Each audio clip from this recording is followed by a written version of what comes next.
الاخلاص، سورت کا کیا نام ہے؟ سورت الاخلاص۔ نبی اکرم صلی اللہ علیہ وسلم فرماتے ہیں اس کو ثلث القرآن، اگر ہم قرآن کو 3 حصوں میں تقسیم کریں تو 3 میں سے 1 حصے کو ثلث کہا جاتا ہے۔ جب آپ کسی بھی چیز کو 3 حصوں میں ڈیوائیڈ اور تقسیم کریں، 3 میں سے 1 حصے کو ثلث کہا جاتا ہے، 3 میں سے تیسرا۔ تو اس سورت کو نبی علیہ السلام نے ثلث القرآن کہا ہے، کیونکہ قرآن مجید میں بنیادی طور پر اللہ رب العالمین 3 موضوعات پہ اللہ رب العالمین قرآن مجید جو ہے 3 موضوعات پہ ڈسکس کرتا ہے: توحید، رسالت اور آخرت۔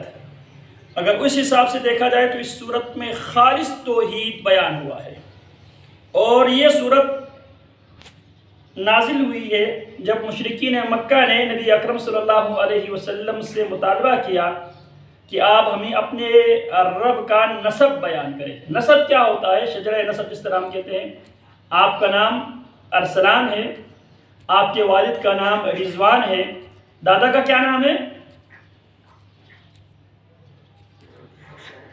حسین۔ تو سلسلہ نسب آپ کا یہ ہوگا ارسلان بن رضوان بن حسین، تو اس کو کہتے ہیں سلسلہ نسب۔ جس طرح میرا نام سلسلہ نسب ہے خلیل الرحمن بن عبد الرحمن بن عبد القادر بن علی بن عبد الرحمن بن حسین، تو اس کو کہتے ہیں سلسلہ نسب۔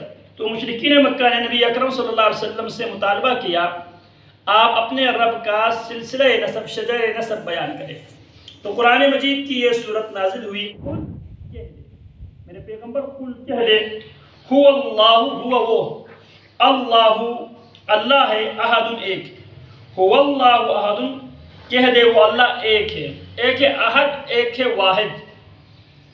واحد کے بعد 2 آتا ہے، 3 آتا ہے، 4 آتا ہے، 5 آتا ہے، ہزاروں تک جاتا ہے، جبکہ احد کے بعد تثنیہ جمع نہیں آتا۔ تو یہاں پہ اللہ نے ذکر واحد نہیں کہا، اللہ واحد نہیں کہا، بلکہ قل آپ کہہ دے هو اللہ، قل کہہ دے ہوا وہ اللہ، وہ اللہ ہے، احد ایک ہے، لم یلد ولم، اللہ الصمد، اللہ اللہ الصمد، اللہ ہی بے نیاز ہے۔ اللہ الصمد کا معنی کیا ہے؟ اللہ ہی بے نیاز ہے۔ ساری مخلوق اللہ رب العالمین کے نیاز مند ہے، ساری مخلوق کو اللہ رب العالمین کی ضرورت ہے، اللہ کو کسی بھی مخلوق کی ضرورت نہیں ہے۔ ساری مخلوق اللہ کے محتاج ہے، اللہ کسی کے محتاج نہیں ہے۔ تو اللہ الصمد، اللہ ہی بے نیاز ہے، صرف اللہ ہی بے نیاز ہے۔ قل آپ کہہ دے هو اللہ، وہ اللہ، اللہ احد ایک، اللہ اللہ الصمد، اللہ ہی صرف بے نیاز ہے۔ لم یلد ولم یولد، لم یلد نہ اس نے کسی کو جنا ہے، ولم یولد نہ وہ جنا گیا ہے، ولم یکن لہ کفوا احد، ولم یکن اور کبھی بھی اور نہ کبھی تھا لہو اس کے لیے کفوا کوئی برابر، احد ایک، ولم یکن لہ کفوا احد اور نہ کبھی کوئی ایک اس کے برابر کا ہے، ولم یکن لہ کفوا احد اور نہ کبھی کوئی ایک اس کے برابر کا ہے۔ اب یہاں پہ آپ اس صورت پہ غور کریں، دنیا میں جو پارٹنرشپ ہے، پارٹنرشپ کی 3 صورتیں ہو سکتی ہے۔ پہلی صورت یہ ہے کہ دونوں برابر ہو، آپ کا بھی 50,000 ہے، میرا بھی 50,000 ہے، ہم دونوں مل کر کوئی بزنس اسٹارٹ کرنا چاہتے ہیں، تو اس میں ہم دونوں پارٹنر ہیں، تو 50-50 ہے، تو یہاں پہ کیا ہوا؟ ہم دونوں برابر ہو گیا۔ اور دوسری صورت یہ ہے آپ کا 60 ہے، میرا 40 ہے، تو اس صورت میں کیا ہوا؟ دوسری صورت میں آپ سے ایک لیول نیچے ہوں، اور تیسری صورت یہ ہے کہ آپ مجھ سے 10% کیا ہے؟ آپ کا زیادہ شیئر ہے۔ یعنی شراکت داری کی 3 ممکنہ صورتیں ہیں، ایک برابری کی بنیاد پہ، ایک یہ ہوگا کہ میں آپ سے کم ہوگا، یا تیسری صورت یہ ہے میں آپ سے زیادہ ہوگا۔ اب یہاں پہ اللہ رب العالمین نے شراکت داری کی تینوں صورتوں کا اللہ رب العالمین نے نفی کیا۔ قل آپ کہہ دے ہوا اللہ، وہ اللہ، قل کہہ دے ہوا وہ اللہ، اللہ احد اکیلا، اللہ الصمد، اللہ ہی بے نیاز، اللہ ایک ہے، اللہ ہی بے نیاز ہے۔ پھر اللہ رب العالمین شراکت داری کی پہلی صورت لم یلد، نہ اس نے کسی کو جنا ہے۔ اگر اللہ نے کسی کو جنا ہے تو باپ بیٹا سے زیادہ پاورفل ہوتا ہے، باپ بیٹا سے زیادہ طاقتور ہوتا ہے، تو بھی اور باپ کے لیے بیٹا مجبوری ہے، بیٹا کے لیے باپ مجبوری ہے۔ تو اللہ لم یلد، نہ اس نے کسی کو جنا ہے، نہ اللہ کا کوئی بیٹا ہے۔ اگر اللہ کا بیٹا ہو تو وہ بیٹا باپ سے کم لیول کا ہوگا، اور اگر ولم یولد، نہ وہ جنا گیا، اگر اللہ کا باپ ہوتا تو اللہ اس سے کم ہوگا۔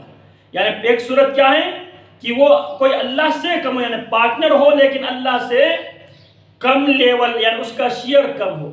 دوسرا یہ کہ اللہ سے اس کا شیئر زیادہ ہو، تو اللہ فرماتے ہیں لم یلد، نہ اس نے کسی کو جنا، ولم یولد، نہ وہ جنا گیا ہے۔ نہ اللہ کا باپ ہے نہ اللہ کا بیٹا ہے۔ باپ بیٹا سے اوپر ہوتا ہے، بیٹا باپ سے نیچے ہوتا ہے۔ پھر اگر یہ دونوں صورتیں نہیں، یہ تو ہو سکتا ہے برابر ہو، تو اللہ فرماتے ہیں وَلَمْ يَكُنْ لَهُ كُفُوًا أَحَدٌ، اور نہ کبھی کوئی ایک اس کے برابر کا ہے، نہ ماضی میں، نہ حال میں، اور نہ مستقبل میں۔ نہ پاسٹ میں اللہ کا کوئی برابر تھا، نہ پریزنٹ میں حال میں اللہ کا کوئی برابر ہے، نہ مستقبل میں کوئی اللہ کا برابر ہوگا۔ وَلَمْ يَكُنْ، اور نہ کبھی کوئی، وَلَمْ يَكُنْ، اور نہ کبھی کوئی اس کا تھا کفواً کوئی ہمسر برابر، احد کوئی، وَلَمْ يَكُنْ لَهُ كُفُوًا أَحَدٌ، اور نہ کبھی کوئی ایک اس کے برابر کا ہے۔ تو یہاں پہ اللہ رب العالمین نے اس صورت میں، اسی لیے اس صورت کو سورۃ الاخلاص کہا جاتا ہے، اس میں سب سے پہلے یہ بتایا گیا اللہ ایک ہے، دوسری بات یہ بتائی گئی اللہ ہی بے نیاز ہے، باقی سب اللہ رب العالمین کے محتاج ہے، اللہ کسی کے محتاج نہیں ہے۔ اور تیسری بات یہ بیان کی گئی نہ اللہ کسی کا باپ ہے، اور پانچویں بات یہ بتائی گئی نہ اللہ کسی کا بیٹا ہے، اور چھٹی بات یا ساتویں بات یہ کہی گئی کہ اللہ رب العالمین کا کبھی نہ کوئی اس کا برابر کا ہے، نہ اللہ کا ماضی میں اس کے برابر کا کوئی تھا، نہ ابھی حال میں اس کی برابر کا ہے، نہ مستقبل میں اس کی برابر کا ہوگا۔ وَلَمْ يَكُنْ، اور نہ کبھی کوئی ایک، لہو کفواً احد، وَلَمْ يَكُنْ، اور نہ کبھی، یعنی کبھی بھی نہ تھا، لہو اس کے لیے، کفواً کوئی برابر، کوئی ہمسر، احد کوئی ایک بھی، کوئی ایک بھی کبھی بھی اللہ رب العالمین کا ہم پلہ، اللہ رب العالمین کی برابری کرنے والا نہ تھا، نہ ہے، اور نہ ہوگا۔ اس لیے اس صورت کو سورۃ الاخلاص کہا جاتا ہے۔